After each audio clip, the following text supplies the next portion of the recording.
Que Dieu vous bénisse, que sa grâce soit sur vous. Nous allons aujourd'hui étudier ensemble le livre de Genèse au chapitre 22. Ce sera une étude biblique. Ce sera des moments où je veux vous présenter un message textuel, c'est-à-dire entrer ensemble dans la compréhension de ce texte et faire ressortir ce que Dieu a pour la vie de chacun d'entre vous. Je crois fermement que l'une des choses fondamentales dont nous avons besoin sur cette terre, c'est la foi. La foi, sans la foi, il est impossible d'être agréable à Dieu. Et la Bible nous révèle Abraham, ou alors Abraham comme étant le père de la foi. Celui-là à qui nous devons penser lorsqu'il s'agit de matière de foi.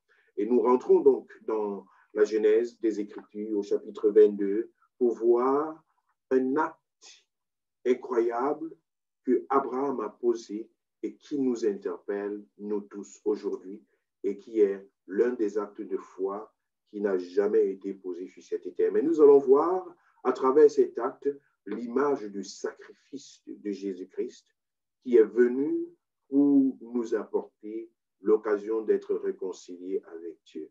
Donc, c'est un passage, Genèse chapitre 22, c'est un passage à la fois dans l'Ancien Testament, mais également prophétique, parce qu'il est l'image, le type de Jésus-Christ, et nous voulons l'appliquer à nos vies aujourd'hui.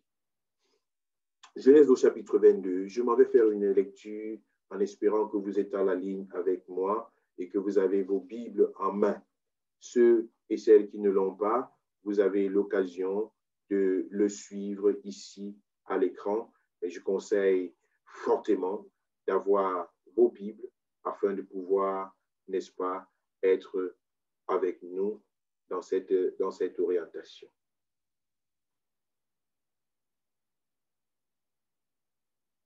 Genèse au chapitre 22. Après ces choses, Dieu mit Abraham à l'épreuve et lui dit, Abraham, il répondit, me voici. Dieu dit, prends ton fils, ton unique, celui que tu aimes, Isaac.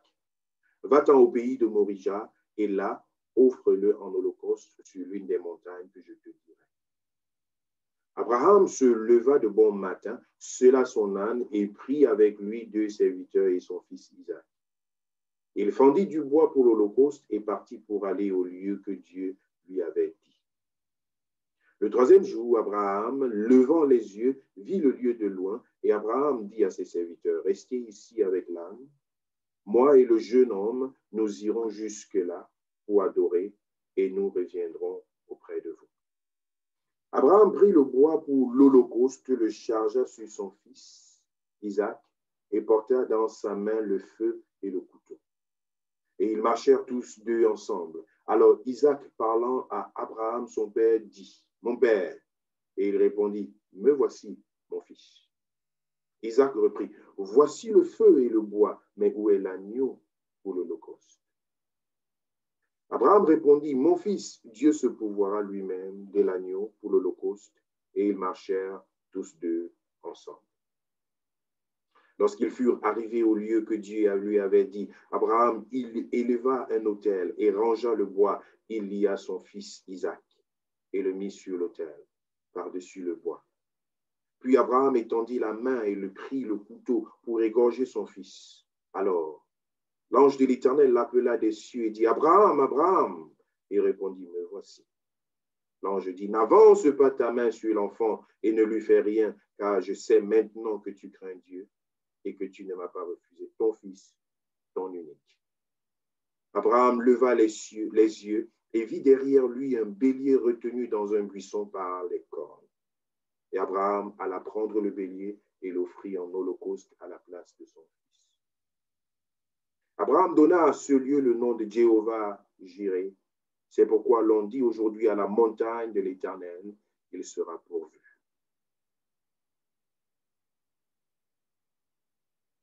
L'ange de l'Éternel appela une seconde fois Abraham des cieux et dit, je le jure par moi-même, parole de l'Éternel, parce que tu as fait cela et que tu n'as pas refusé ton fils, ton unique, je te bénirai et je te multiplierai ta postérité comme les étoiles du ciel et comme le sable qui est sur le bord de la mer.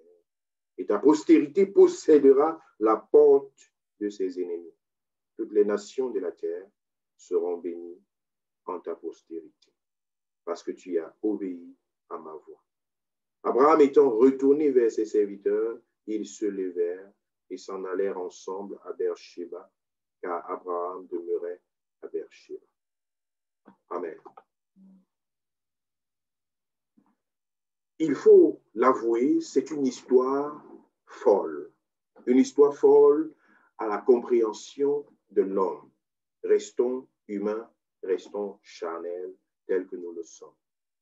Que Dieu te demande d'offrir ton fils, ton unique. Rendez-vous compte qu'Abraham a eu 7 enfants, n'est-ce pas, à la fin de son 3e âge, dans un moment désespéré. Et il a eu cet enfant par miracle.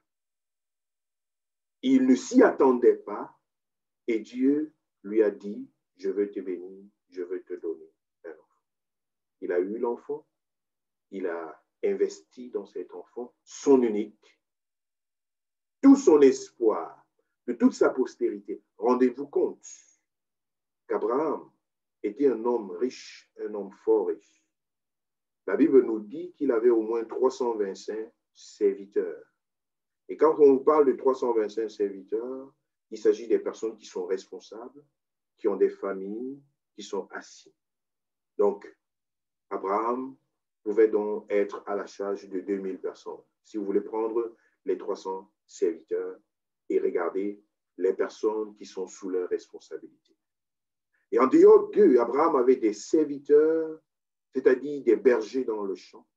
Il avait des fortunes, c'était quelqu'un d'assis et quelqu'un de tourné vers le Seigneur. Il pouvait être comme un nomade pour aller conquérir de nouveaux territoires. Il avait tout ce qu'il lui fallait sur cette terre. Mais il lui manquait quelque chose, une progéniture. Cette progéniture, c'était le battement de son cœur et celui de son épouse, Sarah. Ils ont lutté pour cela, ils ont peiné pour cela, étant élevés à un si haut rang et n'ayant pas le fruit, n'est-ce pas, de l'enfantement. C'était quelque chose qui pouvait constituer un handicap pour eux. Mais un jour, Dieu a répondu en envoyant un ange et lui a apporté de façon miraculeuse réponse aux vœux de son cœur. Et vous pouvez vous imaginer que Isaac représentait pour Abraham plus que toutes les richesses qu'il avait. Parce qu'enfin, il trouvait un héritier. Enfin, il trouvait un futur. Enfin, il trouvait une continuité de sa postérité. Enfin, il pouvait dire, ce n'est pas pour rien que je travaille. Ce n'est pas pour que demain, je sois complètement disparu. Il avait bâti son espoir sur son fils, son unique. Mais c'est exactement dans cette atmosphère que Dieu se révèle à lui et lui dit, je veux ton fils, ton unique. Et dans l'époque, s'il faut le regarder de façon contextuelle, c'était des pratiques qui se faisaient dans les pays voisins. C'est pourquoi dans Deutéronome chapitre 18, Dieu interdit de pouvoir imiter les nations qui sacrifient leurs fils à Dieu ou alors au Dieu, qui en principe était une pratique idolâtrique. Mais c'est Dieu qui demande à Abraham, es-tu capable de me donner, de me sacrifier ton fils? Abraham a compris cela à l'image des sacrifices qui se faisaient dans les nations environnantes. Et il a dit, Seigneur, si tu veux que je le fasse, je vais le faire. C'est à ce niveau que je dis que c'est au-dessus de nos pensées, au-dessus de ce que nous pouvons imaginer. Plusieurs d'entre vous ont des enfants, ou alors sont enfants des parents, que vous puissiez vous imaginer une demande pareille. Mais au-delà de ce qui est enfant, au-delà de ce qui est humain, il peut également s'agir de quelque chose de très précieux pour laquelle vous n'accepterez jamais de vous détacher. voudrais que ce soir, vous puissiez localiser votre Isaac. C'est quoi? Qui a une valeur si précieuse, qui fait la raison même de votre vie. Pour certaines personnes, c'est leur travail, c'est leur entreprise. Pour certaines personnes, c'est leur santé. Pour certaines personnes, c'est leur argent. Pour certaines personnes, c'est leur fierté, leur réputation. Pour certaines personnes, c'est leur confort. Pour certaines personnes, c'est leur nom.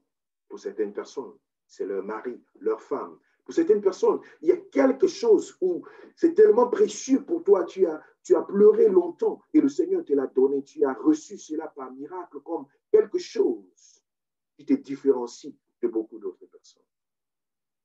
Et tu te dis, je ne peux pas m'en séparer, m'en débarrasser. Parfois, cela peut, à l'idée de te séparer de cette chose, cela te met une tristesse dans le cœur. Et tu te dis, non, ce n'est pas possible. C'est quoi ton Isaac? C'est quoi ce sur quoi tu t'appuies? Ce sur quoi tu t'attaches? Ce qui fait le sens même à toute ta vie. Es-tu prêt à offrir ton Isaac en holocauste à Dieu? Je voudrais te dire ce soir de la part du Seigneur, à moins que tu ne sois prêt à offrir ton Isaac comme étant un holocauste au Seigneur, tu seras dans des difficultés, tu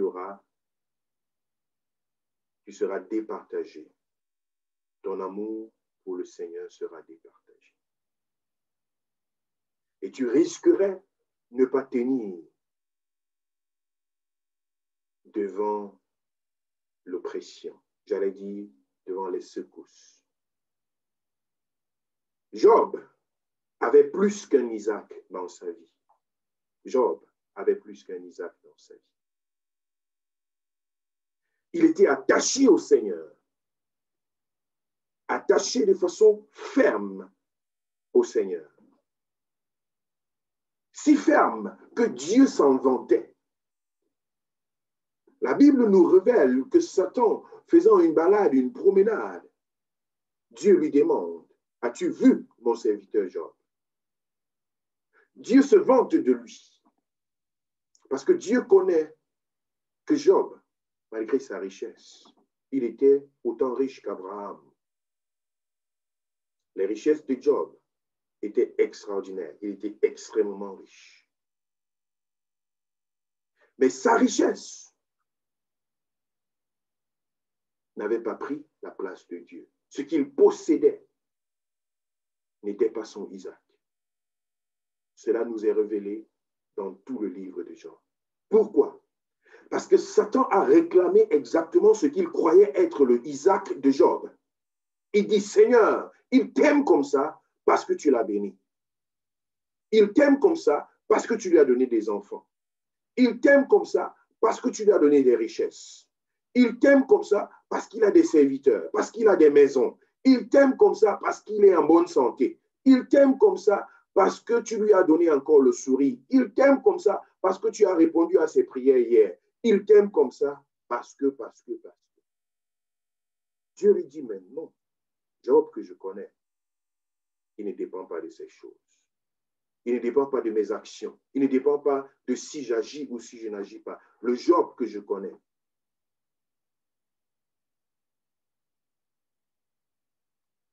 j'ai une relation personnelle et intime avec lui. Alors, prenons ce que tu penses être son Isaac. Vas-y. Et c'est comme ça que Satan descend et en l'espace de 3 jours, il détruit tout ce qui appartenait à Job. En l'espace de 3 jours, toutes ses maisons sont brûlées. Tout son pâturage, les animaux qu'il élevait à gauche et à droite, sont consumés, sont détruits. Ses enfants, le fruit de ses entrailles,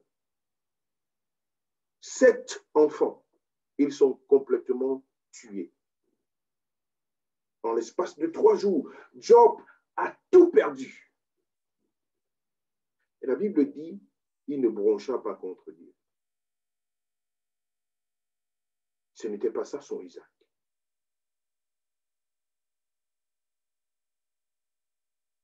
Il avait une foi et une relation personnelle avec Dieu qui ne dépendait pas des circonstances, qui ne dépendait pas de ce qu'il pouvait posséder ou ne pas posséder. Il pouvait être joyeux dans l'abondance comme dans le manquement. Est-ce que nous en sommes capables aujourd'hui? Quand nous n'avons pas mangé, sommes-nous capables de bénir le Seigneur? Quand nous n'avons pas de quoi boire, sommes-nous capables de bénir le Seigneur? Quand la fin du mois approche et que le frigo se vide, les marmites se sèchent, sommes-nous capables d'avoir la même joie de bénir le Seigneur? Lorsque tout va mal, lorsque nous avons perdu, lorsque tu as échoué à des examens, à des challenges, est-ce que tu es capable de bénir le Seigneur?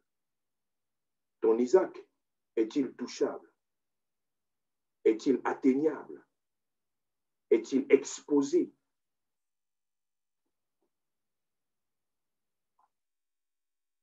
Mais vous savez, ce sont des choses qui sont douloureuses. Douloureuses. Je ne souhaiterais pas être à la place de Job et personne d'entre vous ne le souhaiterait et je ne le souhaite pour personne d'entre vous parce que c'est une situation extrême et c'est une situation qui a existé. Job a tout perdu. Et comme si cela ne suffisait pas, voyant que cela n'a pas ébranlé sa foi,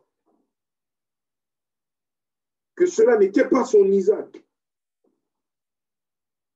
Satan dit non, c'est parce qu'il est en bonne santé. Il a tout perdu, mais il continue à te célébrer. Maintenant, il faut me donner la permission de toucher à son corps. De toucher à son corps. Parfois, tu peux être dans une situation difficile et te dire que Dieu t'a abandonné et que c'est impossible pour toi d'avancer.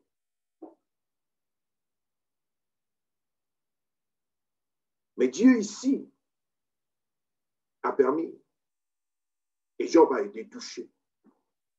Un ulcère lui est passé de la plante des pieds jusqu'à la chevelure.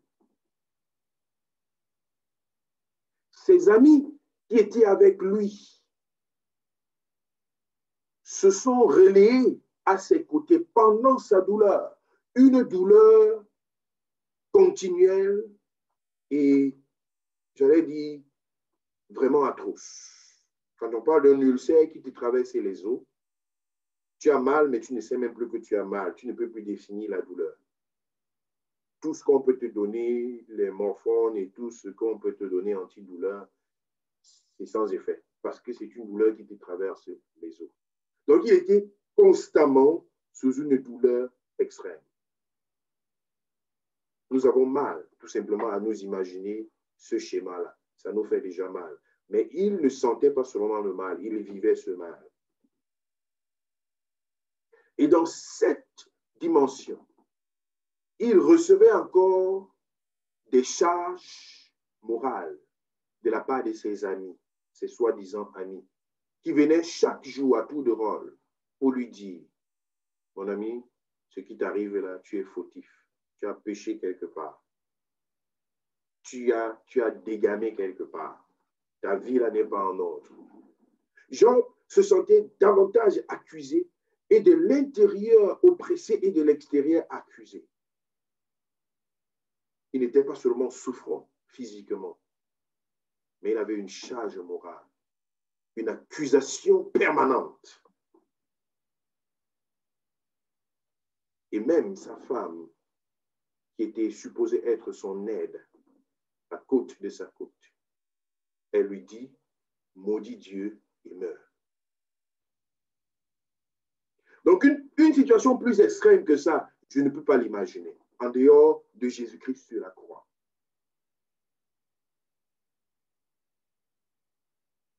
Donc, Job a traversé cela. Mais la Bible nous révèle que le gars est resté sa position. Il y a eu des moments, bien sûr, où il s'est plaint. Il y a eu des moments, bien sûr, où il est parti pleurer devant Dieu, questionner Dieu. C'est normal. Nous avons le droit de questionner Dieu.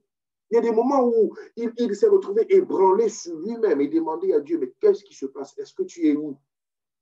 Et c'est légitime, bien aimé dans le Seigneur. Lorsque tu te poses des questions, ce n'est pas que tu as abandonné la foi. Lorsque tu essaies de chercher tes propres repères, de te demander si tu as bien compris l'affaire là, c'est normal. Job était dans cette situation-là où il fallait qu'il se retrouve. Mais dans cette situation, il n'a pas maudit Dieu. Il ne s'est pas détourné du Seigneur. Ce n'était pas son Isaac. Son Isaac n'avait pas été touché. Ce n'était pas ça. Ce n'était ni ses biens, ni ses enfants, ni tous ses avoirs, tout ce qu'il avait, et même pas sa santé. Parce qu'au chapitre 42, la Bible nous dit au verset 10, il a même pu prier pour ses amis. Ses amis qui le persécutaient. Et c'est après l'avoir fait que Dieu l'a rétabli. Et Dieu l'a restauré. Il a reçu au-delà de ce qu'il avait perdu. Et même des enfants en double. Et toute la richesse qu'il avait perdue. Dieu l'a restauré. Pourquoi? Parce que son Isaac n'était pas touchable. Abraham reçoit donc cet appel et cette interpellation de la part de Dieu et se sent poussé à obéir au Seigneur. Il se lève et il fait le pas pour dire, Seigneur, je veux t'offrir ce que j'ai de plus précieux, ce qui est censé retenir toute mon attention, ce qui est censé retenir tout mon cœur, ce qui me fait mal lorsque je pense à pouvoir m'en détacher. Je veux te l'offrir. Bien-aimé, je voudrais t'encourager à être libre de tout ce qui est sur cette terre. Ne t'attache pas aux choses de cette terre. As-tu mal dans ton cœur lorsqu'il s'agit de donner quelque chose, de te séparer de quelque chose? Est-ce l'argent? Vous pouvez parler de tout à quelqu'un, mais le jour où vous allez soulever le sujet de l'argent devant la personne, vous devenez son ennemi. Si tu sens que l'argent pour toi, c'est un problème, que tu n'arrives pas à donner au Seigneur, que tu n'arrives pas à te séparer de cela, que tu n'arrives pas à rester toi-même lorsque cela a peut-être quitté tes mains, que c'est l'argent qui dirige tes humeurs dans la maison, dans la famille, dans l'entreprise et partout. Le diable peut se saisir de cela pour nuire à ta vie. Sois capable de déposer cela sur le terre. Ce qui retient ton attention le plus, c'est quoi ton Isaac? Comme je l'ai dit tantôt, ça peut être ta réputation. Non, on ne peut pas me faire ça. Non, vos choses-là, c'est pour vous. Moi, je suis autrement. Il faut être capable de déposer ton Isaac à l'autel. Ton orgueil, ta suffisance, ta fierté, ta beauté, ton élégance, ce qui te fait, ce qui te justifie. Sois capable de déposer ça. N'attends pas que ce soit une frayeur qui vient te l'arracher. Dans le processus de la transformation que le Seigneur peut, d'une façon ou d'une autre, enclencher dans ta vie pour t'amener là où il veut que tu partes, ce serait plus douloureux de passer par ce chemin. Dieu te le dit. Il veut te transformer. Il veut faire de toi un père des nations, une mère des nations. Il l'avait déjà promis à Abraham. C'était une promesse avant même la venue d'Isaac. Il a dit, je ferai de toi un père d'une multitude de nations. C'est Dieu qui le lui a promis. Et après la promesse, Dieu a accompli quelque chose, un seul enfant. Dieu lui dit, je te fais père de multitudes, mais Dieu lui donne un seul. Il fallait qu'il voie en cet enfant la source pour que la multitude existe et que tout son cœur y soit tourné. Mais alors, qu'il fasse confiance à celui qui lui a donné ce Isaac. Aimes-tu ton Isaac plus que tu n'aimes celui qui t'a donné ce Isaac?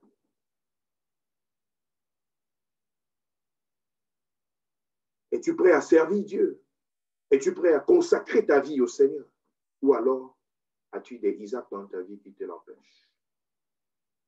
Non, je veux d'abord ceci, je veux d'abord cela. Ta jeunesse t'empêche-t-elle de servir Dieu? D'offrir ce sacrifice à Dieu? Certaines personnes se disent, non, c'est plus tard que je vais faire ces choses-là. Je voudrais vous dire, c'est maintenant qu'il faut s'accrocher au Seigneur. C'est maintenant qu'il faut s'accrocher au Seigneur. Mais je voudrais encourager chacun à faire confiance au Seigneur au-delà de toute circonstance. Abraham a su faire confiance à Dieu, qui lui a dit tout simplement, par révélation, je veux que tu ailles et que tu m'offres ton fils, ton unique. Dieu ne fait pas comme s'il ne connaissait pas. Il dit ton fils, ton unique, dont je sais quelle importance cela a pour toi. Et c'est exactement ça que je veux. Je sais comment ça va te manquer, comment tu vas souffrir de l'absence de cette chose, comment ta fin du mois ne sera plus arrondie selon tes propres pensées. Je sais comment telle chose, tu n'auras plus eu l'occasion d'accomplir telle et telle chose selon tes pensées. Je sais ce que ça va te coûter. C'est ton fils et ton unique. Exactement cette chose-là. C'est ça que je veux, te dit le Seigneur. Dieu n'est pas inconscient de l'importance que cette chose a pour toi. Il n'en est pas inconscient. Il dit, je veux ton fils, ton unique. Qu'est-ce que Dieu attend de toi? Quel est ce pas-là que Dieu attend que tu puisses poser? Quelle est cette dimension dans laquelle Dieu veut que tu entres? Quel est ce sacrifice que Dieu attend de toi?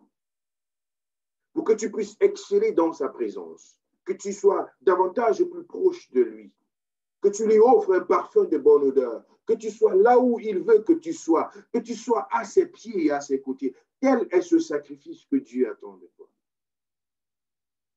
Qu'est-ce qui a tendance à t'empêcher d'entrer dans la présence de Dieu? La Bible dit que le salut est individuel. Parfois, ça peut même être le péché, que tu n'arrives pas à te séparer de certaines choses, parce que tu te dis, non, si je quitte cette vie, je vais manquer telle et telle chose. C'est peut-être ça également ton Isaac. Là où Dieu te dit, abandonne, viens à moi. Je veux faire de toi quelqu'un d'autre. C'est quoi ton Isaac? Qu'est-ce qui te retient le cœur? Qu'est-ce qui t'empêche de faire le pas qu'il faut, le pas de plus qu'il faut devant le Seigneur? As-tu beaucoup plus de soucis pour ta réputation, pour ce que ta famille va dire, pour ce que ta belle famille va dire? As-tu beaucoup plus d'attention sur le regard que les gens vont poser sur toi? Est-ce que c'est cela qui est ton Isaac?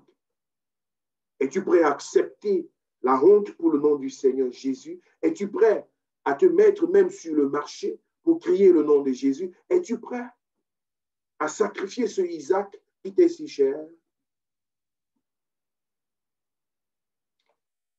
C'est un exemple extraordinaire que nous avons reçu. Et Dieu n'a pas manqué de nous présenter le modèle. Jésus, le Fils unique de Dieu. Jésus, l'être le plus cher, le plus royal,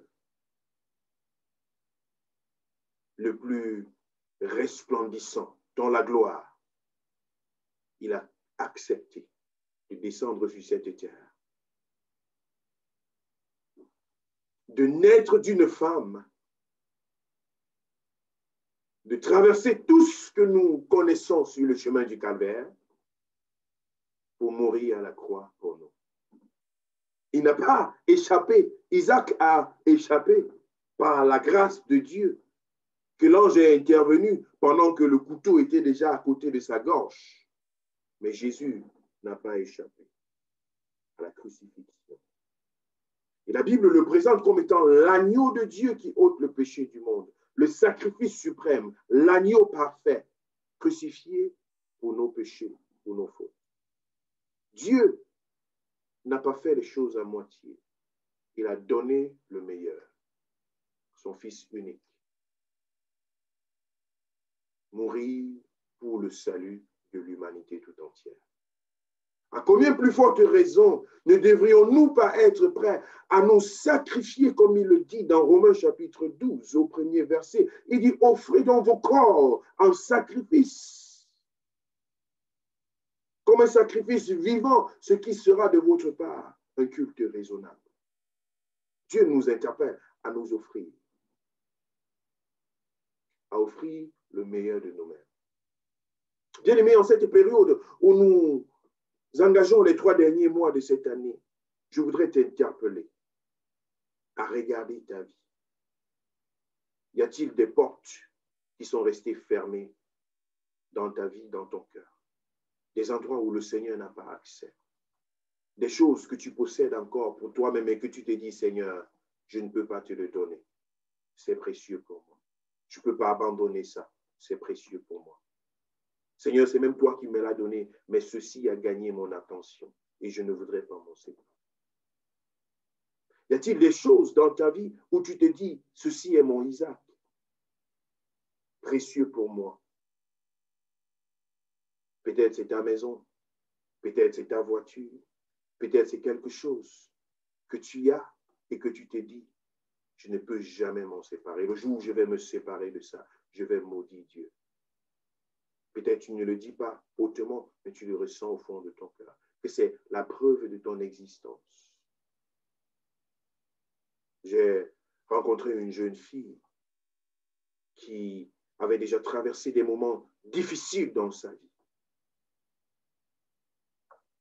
qui avait eu déjà plusieurs échecs émotionnels.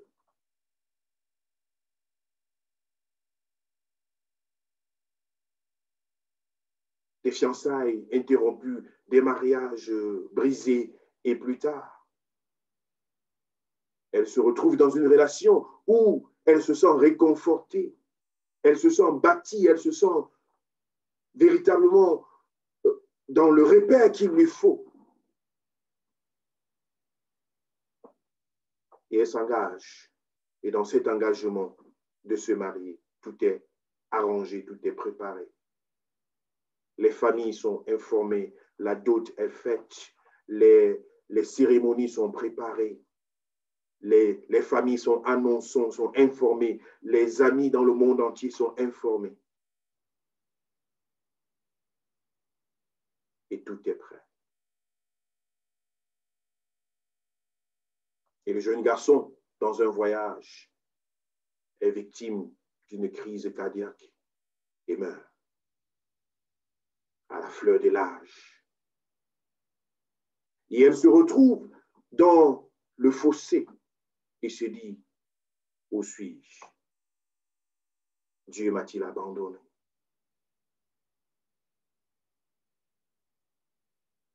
Mais dans son fossé, elle se dit, Seigneur, je te fais confiance. Je trouve ceci comme étant une dimension supérieure de la foi, où tu ne peux pas seulement dire gloire à Dieu lorsque tout va bien, mais où tu peux dire gloire à Dieu lorsque tu as l'impression que le ciel te tombe sur la tête. Ça dépasse notre entendement, mais c'est dans cette dimension qu'Abraham s'est trouvé. C'est dans cette dimension que Job s'est trouvé. C'est dans cette dimension que l'apôtre Paul s'est trouvé dans sa prison où il n'y avait plus de lumière, où il a dû devenir aveugle à cause de l'intensité et de la longueur des ténèbres qui régnaient dans sa prison. Il ne cessait d'écrire des lettres d'amour aux Corinthiens, aux Éphésiens, dans son état de prison. Il ne cessait de donner gloire au Seigneur. Donnons-nous gloire à Dieu seulement lorsque nous avons du pâturage, du vert pâturage devant nous. Oublions-nous que même dans l'ombre de la vallée de la mort, nous ne devons rien craindre parce qu'il est avec nous. Dieu ne nous a jamais dit que nous ne traverserons pas la vallée de l'ombre de la mort, mais il nous a promis que même dans cette vallée, il sera avec nous. C'est dans cette dimension que le Seigneur veut nous amener. Afin que tu sois prêt à lui offrir ton Isaac, a dit Seigneur, c'est à toi. C'est toi que je veux. C'est à toi que je veux offrir tout ce que j'ai, tout ce que je suis. C'est à toi que je veux me donner complètement. C'est devant toi que je veux me prosterner. C'est pour toi que je veux vivre. C'est ta face que je veux chercher. Et Abraham a été récompensé au-delà de ce qu'il attendait et de ce qu'il espérait. Non seulement Dieu a remplacé son Isaac par l'agneau qu'il fallait, le bélier, mais également Dieu lui a donné la confirmation de la promesse qu'il avait déjà reçue avant même que Isaac ne fût. Mais c'est après qu'il soit prêt à sacrifier ce Isaac que Dieu confirme la prophétie qu'il lui avait donnée avant. Il dit au verset 17, au verset 15 déjà, l'ange de l'Éternel appela une seconde fois Abraham des cieux et dit, je le jure par moi-même, parole de l'Éternel, parce que tu as fait cela et que tu n'as pas refusé ton fils, ton unique. Je te bénirai et je multiplierai ta postérité comme les étoiles du ciel et comme le sable qui est sur le bord de la mer. Et ta postérité possédera la porte de ses ennemis. Toutes les nations de la terre seront bénies en ta postérité parce que tu as obéi à l'Éternel. Ce n'est pas la première fois que Dieu lui donne cette prophétie. Vous allez voir dans Genèse chapitre 15, chapitre 17, chapitre 12, Dieu lui annonce qu'il sera le père d'une multitude par 2, 3 fois. Mais ici, au chapitre 22, il dit, je le jure, ceci est confirmé. Ce qui avait été annoncé avant. Maintenant, tu as prouvé que tu es capable d'être le canal pour cette bénédiction d'une très grande ampleur, cette proclamation et cette promesse. Parfois, Dieu peut te donner quelque chose, juste pour voir comment tu vas te comporter. Il y a des gens, si Dieu lui donne une voiture, c'est fini. Son comportement change. Il va commencer à éclabousser tout le monde en haute. Tout le monde, ça change. Il y a d'autres personnes, si Dieu lui donne de l'argent, 1 million d'euros, non. Il arrive à l'église maintenant avec 30 minutes de retard parce qu'il faut qu'on le voie quand il entre. Quand il n'avait pas l'argent, il était le premier. C'est lui qui nettoyait le sol. Mais dès que les 1 million sont tombés, non, il faut qu'on voie. C'est quoi ton Isaac? Est-ce que tu as la confirmation que tu es capable de gérer cette bénédiction que Dieu t'a promis? Dieu t'a promis le mariage. Es-tu prêt? Tu as reçu une proclamation et une prophétie, mais es-tu prêt? Es-tu prête? Ce mariage va-t-il te détourner de la voie de Dieu? Ou bien va-t-il t'aider à t'accrocher au Seigneur? Cette guérison va-t-elle te pousser à ne plus être au rayon de prière? Ou bien elle va t'aider à être un canal de bénédiction pour plusieurs? Ce que Dieu t'a promis là, quel est l'effet que ça va faire sur ta vie par rapport à ta relation avec Dieu? C'est quoi ton Isaac? Je voudrais que chacun prenne du temps pour y réfléchir et pour garder cela dans la prière. Et que Dieu puisse permettre à chacun de pouvoir se tourner vers le Seigneur et vers le Seigneur seul. Que rien de ce monde, même pas notre propre chair, notre propre santé, notre propre être, rien de tout cela ne devrait nous séparer de l'amour de Dieu, ne devrait ébranler notre foi et notre attachement au Seigneur. Que chacun reçoive la force nécessaire pour courir. Nous sommes en train de traverser une génération, une époque où les choses sont en train d'être ébranlées. Les nations sont en train d'être ébranlées. On croit parfois que le calme arrive, mais il y a toujours des redoublés. Nous voyons la pandémie, nous voyons beaucoup d'autres choses qui tournent. Nous voyons le stress qui se mélange. Nous voyons ce qui est en train de se passer dans le monde. C'est le temps de redoubler d'efforts, de s'accrocher davantage au Seigneur, de ne pas dépendre des choses de cette terre, de ne pas dépendre de ce que nous pouvons voir, de ce que nous pouvons toucher, de notre propre chair, de ne pas dépendre de ces choses, de ce que nous pouvons entendre, mais de dépendre de Dieu.